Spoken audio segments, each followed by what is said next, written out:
So వీడియోలోకి దూరే ముందు just want play simple game with you. Game అంటే ఏదో కష్టమైన గేమ్ కాదు, వెరీ సింపుల్. నేను జస్ట్ ఒక క్వశ్చన్ అడుగుతాను, మీరు దానికి ఆన్సర్ చేయండి అంతే. ఏ గేమ్ ఆఫ్ హౌ. ఈ గేమ్ పేరు వచ్చేసి ఈ గేమ్ ఆఫ్ హౌ. హౌ అంటే ఎలా, గేమ్ ఆఫ్ ఎలా అనేది ఇండానికి విచిత్రంగా ఉంది కదా, కానీ అర్థమైపోతుంది ఈజీ.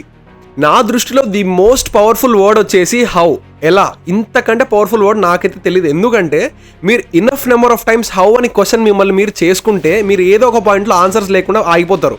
సో ఫస్ట్ క్వశ్చన్ ఏంటి, మీరు ఎలా పుట్టారు, దానికి ఆన్సర్ ఏంటి, బేసిక్ ఆన్సర్ ఏంటి, మీ పేరెంట్స్ వల్ల పుట్టారు. మీ పేరెంట్స్ ఎలా పుట్టారు, వాళ్ళ పేరెంట్స్ వల్ల పుట్టారు. అండ్ వాళ్ళు ఎలా పుట్టారు, వాళ్ళ పేరెంట్స్ వల్ల పుట్టారు. అట్లా లూప్ వేసుకుంటూ పోతే చింపాంజీల దగ్గరికి వెళ్తామా, అంతే కదా. ప్రైమేట్స్ మనందరం చింపాంజీల నుంచి కోతుల నుంచి ఎవాల్వ్ అయినామని తెలుసు. దాని ముందు ఏమైందో తెలుసా, ఆ చింపాంజీలు ఎట్లా వచ్చినాయో తెలుసా. అసలు చింపాంజీలు రావాలంటే అలా చిన్న లైఫ్ ఫామ్ వచ్చిండాలి కదా, ఆ లైఫ్ ఫామ్ ఎట్లా వచ్చిందో. ఎందుకంటే హౌ అనే క్వశ్చన్ మీరు చింపాంజీస్ వరకు వెళ్ళారు కదా, దాని ముందు లైఫ్ ఫామ్స్ ఎట్లా వచ్చినాయి. లైఫ్ ఫామ్స్ రావాలంటే ఫస్ట్ ఇక్కడ లైఫ్ రావడానికి ఇక్కడ ప్లేస్ అర్త్ ఎట్లా వచ్చింది. అర్త్ ఇక్కడ ఉందంటే ఫస్ట్ సన్ ఉండాలి, సన్ చుట్టూ రొటేట్ అవుతున్నాం, రివాల్వ్ అవుతున్నాం కాబట్టి సన్ ఎట్లా వచ్చినాడు.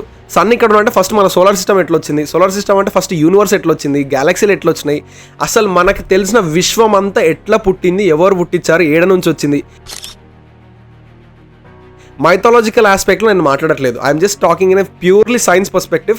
అండ్ అట్లనే తీసుకోండి దీన్ని, ఎందుకంటే మనం దేన్ని ఎవరి బిలీఫ్ని మనం కించపరచాల్సిన అవసరం లేదు. And I just want to do my part in providing the knowledge in this aspect. ఎందుకంటే ఇది చాలా బ్యూటిఫుల్ కాన్సెప్ట్లు అసలుకి ఇవన్నీ. ఇప్పుడు మనకు లైఫ్లో మస్తు ప్రాబ్లమ్స్ ఉంటాయి, మనకు చాలా టెన్షన్లు ఉంటాయి, కానీ మన ఇంత బిజీ లైఫ్లో మనం ఒక మూమెంట్ తీసుకొని అప్రిషియేట్ చేయాలి. ఎందుకంటే మనం ఈ రోజు ఇక్కడ ఉన్నామంటే అసలుకి కొన్ని లక్షల ఇయర్స్ ఆఫ్ ఎవల్యూషన్ వల్లనే ఇక్కడ ఉన్నాం మనం. ఇప్పుడు మీరు ఈ వీడియో చూస్తున్నా, నేను ఈ వీడియో చేస్తున్నా, మీరు నా మాటలు వింటున్నారా అంటే it is because of evolution. 2025లో ఇంతమంది ఉన్నాము, 8 బిలియన్ పీపుల్ 9 బిలియన్ పీపుల్ ఉన్నారు ప్రపంచంలో.